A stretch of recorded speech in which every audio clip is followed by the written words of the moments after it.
എന്തിനാണ് ലാലേട്ട നിങ്ങൾ ബിഗ് ബോസ് പോലെ ഒരു കൂതറ പരിപാടി ഹോസ്റ്റ് ചെയ്യുന്നത്? നിങ്ങൾ പൈസയുടെ നല്ല ആർത്തിയുണ്ടല്ലേ? ഇതാണ് പല ആൾക്കാരും ചോദിക്കുന്ന ചോദ്യങ്ങൾ. ഇപ്പോൾ ലാലേട്ടൻ്റെ റെമ്യൂണറേഷൻ 2018 ബിഗ് ബോസ് സ്റ്റാർട്ട് ചെയ്യുമ്പോൾ ഏകദേശം 12 കോടിയായിരുന്നു. ഒരു എപ്പിസോഡിന് 12 ലക്ഷം വെച്ചിട്ട്. ഫുൾ സ്ട്രെച്ചിൽ സീസൺ വരുമ്പോൾ 12 കോടി. 2018 ആയപ്പോൾ ലാലേട്ടൻ വീണ്ടും അത് കൂട്ടി 18 കോടിയാക്കി. 2024 ആയപ്പോൾ ഏകദേശം 20 തുടങ്ങി 25 കോടി വരെയാണ് അദ്ദേഹം റെമ്യൂണറേഷനായിട്ട് ഇതിൻ്റെ വാങ്ങിക്കുന്നത്. ലാലേട്ടൻ്റെ ഒരു സിനിമയ്ക്കകത്ത് റെമ്യൂണറേഷൻ ഏകദേശം 15 കോടി 20 കോടി ഉണ്ട് ഇപ്പം. ഒരു സിനിമയ്ക്കകത്ത് അഭിനയിക്കുന്നില്ല. ഇനി ഈ പൈസയൊക്കെ പുള്ളി എന്ത് ചെയ്യുന്നു? പുള്ളി ഏറ്റവും നല്ല രീതിയിൽ മലയാള സിനിമയിലേക്ക് തന്നെ റീഇൻവെസ്റ്റ് ചെയ്യുന്ന ഒരാളാണ്. ഇപ്പോൾ റാം പോലുള്ള സിനിമകൾ, റാമിൻ്റെ 2 പാർട്ടിനും ഏകദേശം 140 കോടിയോളം വരുന്നുണ്ട്. എമ്പുരാൻ്റെ അറിയാം, ഭയങ്കര വലിയ കോസ്റ്റിൽ വരുന്ന സിനിമ, ഏകദേശം 200 കോടിയൊക്കെ ചിലപ്പോൾ അതിന് മേലെ പോകും.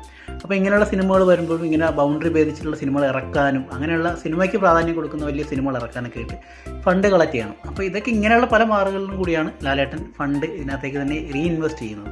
അപ്പോൾ അതിനെ അംഗീകരിച്ചുകൂടെ സുഹൃത്തുക്കളെ?